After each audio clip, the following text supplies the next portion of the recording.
percobaan, diduga ada dugaan keras perbuatan tidak menyenangkan. Hal ini kami tadi sudah berkoordinasi dengan penyidik. Yang ketemu adalah Pak Daniel sebagai kanit, di mana perkara ini sudah kelihatan sedikit agak terang karena kemarin laporan ini sudah dilaporkan tahun 2001. Sampai saat ini kelihatan belum ada progres.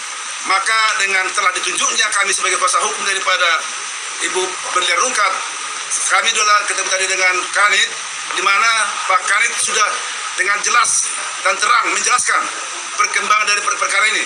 Kenapa ini agak tersendat? Satu, karena ada rotasi daripada penyidik, yang mana tadinya yang megang penyidiknya adalah Pak Robinsia, saat ini dirotasi ke tangkap dan tahan kita Mirjani narkoba. Jadi itulah yang sedikit ada kendala. Saat ini dengan kita telah tadi koordinasi dengan Kanit, Pak Daniel, beliau telah berkomitmen menyatakan bahwa akan segera dibentuk tim dan ditunjuk siapa penyidik yang mengganti untuk menangani perkara ini. Itu yang bisa kita sampaikan hari ini, dan selanjutnya nanti kita akan berkoordinasi selanjutnya. Dan sekarang saya serahkan ke prinsipal, gimana apa komentar terhadap Nikita Mirjani. Saya pertama-tama saya nggak kenal sama dia. Saya nggak tahu dia tuh maksudnya apa ya ngelaporin saya. Dia udah buat berita hoax, dia udah memfitnah saya, memfitnah ibu saya dan anak saya. Dia punya akun palsu banyak sekali, yang meskipun banyak korbannya. Jadi dia pun 2 tahun yang lalu juga menantang saya untuk datang ke sini waktu dia baru pulang dari Turki. Saya udah datang ke sini, dia malah viral-viralin mobil saya dibilang gembel.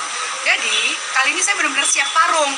Saya tiap tarung secara hukum, saya siap tarung secara fisik ya, di atas ring tinju. Kenapa yang kemarin di Holy Wing sebelum dia ditangkap itu dia milihnya artis lain yang mana bobot berat badan 10 kilo di bawah dia dan tinggi badan 10 cm di bawah dia. Kalaupun cuma menang 1 angka pun tuh menurut saya sih dia nggak bisa tarung gitu loh. Saya siap tarung ya Nikita, gue siap tarung di atas ring. Kalau lu nggak bisa bayar gue yang bayar lu 1 miliar. Kalau lu menang lawan gue, oke, gue yang bikin rookie fight-nya nanti, turnamen tinju rookie fight pemuda Pancasila, gue yang cari sponsornya nanti.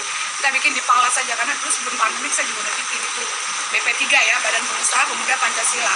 Lu nggak usah hoak-hoak dah, lu nggak usah DM lagi Ibu Dewi Bamsud, dia nggak kenal sama lu ya, paham lo sampai sini. Ketiga, saya juga siap tarung di jalanan, bahkan ya kalau nungguin penegak hukum lama, saya siap tarung sama dia di jalanan sesuai ancaman dia mau bunuh anak saya, ya kan. Anak saya sampai ketakutan nggak mau sekolah karena dia udah bilang hati-hati tuh anak lo nanti pulang sekolah tiba-tiba mati, ya kan.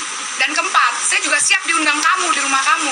Kalau perlu saya tarung di kolam renang lu kek, di ruang tamu lu kek, di kamar lu kalau perlu.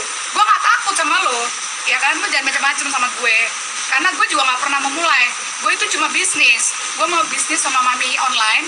Gue distributor Isabi Jakarta Selatan. Lo nggak usah lah ngata-ngatain gue, ya kan. Lo pakai cara-cara kotor lo dengan pasukan warware lo yang hoak itu semua, ya. Lo penjarain Mami pada saat itu tahun lalu 4 bulan dengan laporan palsu lo, ya. Gue nggak suka itu jahat. Lo bilang lo nggak suka anak lo diganggu, tapi lo ganggu anak-anak orang kalau gue lihat. kalian kronologis awalnya seperti apa sih? Sedikit dong, kok bisa sampai diancam kronologi awal nggak ada. Saya cuma karena saya jadi distributor Isabiwat Jakarta Selatan dan penjualan tertinggi di seluruh Indonesia, saya dapat Media Award penghargaan pada waktu 2021 pandemi kemarin. Lalu mulailah foto saya keluar, foto kampanye 2019 saya keluar di akun palsu dia yang namanya Sailor Moon waktu itu, dan sekarang jadinya negara api, ya kan. Udah, pokoknya dia cuma mau pembunuhan karakter aja sih kalau saya lihat. Dan dia tuh bener-bener ngatain saya gembel. Jadi dia bilang, oh kalau nggak punya duit nggak akan bisa ngelaporin gue, ya kan. Dia ngatain suami saya tolol, dia ngatain anak saya, dia ngatain ibu saya lonte doli gitu kan. Sebelumnya kalian tadi kan seperti bilang atau kenal? Saya memang pernah ketemu dia. Dia bukan teman saya. Kebetulan tahun 2015. Ini saya ingetin lagi ya, Nikita ya. Lu kan pernah nabrak mobil teman gua tuh Natali yang punya reunion cafe di Panglima Polim. pada saat itu lu ganti bengkel ya kan, dan lu mau ngambil KTP. Waktu itu lu masih 2015, gue aja nggak tahu kalau lu artis, dan lu minta nomor telepon gue dan tim BB gue, dan lu minta kerjaan sama gue untuk nyanyi kampanye waktu itu. Dia bilang 5 juta per titik kak, ayo dong kak, aku mau deh nyanyi kak. Oke, dan lu dapat kerjaan 1 di Toraja, foto-foto itu teman-teman gue juga ya, dan udah sampai situ, that's it. 2020 waktu dia ngeluncurin produk Nikita Mirzani Lip Serum, saya WA dia, karena kan saya sama dia pernah tukaran nomor telepon dan tim BB kan, hanya di read kayak koran. Oke, saya lupain 2021, saya DM Mami Isa dan dibalas, dan saya jadi distributor dia, dan disitulah terjadilah yang namanya hoax dan pencemaran nama baik dan fitnah-fitnah yang nggak penting banget, sampai bawa orang tua, bawa anak saya gitu kan. Itu jahat banget sih kalau menurut saya. Jadi menurut saya nih emang nggak bisa didiemin. Saya juga melihat dia tuh, dia nggak kayak orang beradab ya. Saya mau bilang dia tuh lebih kayak komunis sih. Dia nggak usah masuk yang aneh-aneh deh. Dia nggak usah ikut ormas PP lah apa. Lu tuh nggak beradab, lu tuh udah nggak sesuai sama sila kedua. Lu tuh nggak ada kemanusiaan yang adil dan beradab, itu nggak ada. Jadi lu udahlah, lu mendingan jadi artis, lu berdagang aja secara sehat, lu nggak usah nyenggol-nyenggol orang. Karena kali ini lu nyenggol orang yang lu salah orang gitu loh. Lu kan udah belajar kemarin di Serang, harusnya lu pikir gitu loh. Lu keluar ini kok malah makin kayak dajal gitu loh kelakuan lo. Gue cuma ngingetin aja ya, gue siap tarung sama lo ya, gue tunggu. Gue gak takut sama lo gak usah ngata-ngatain gue nenek bansos apa, nggak usah. Gue belum jadi nenek-nenek, anak gue masih di bawah 17 tahun ya.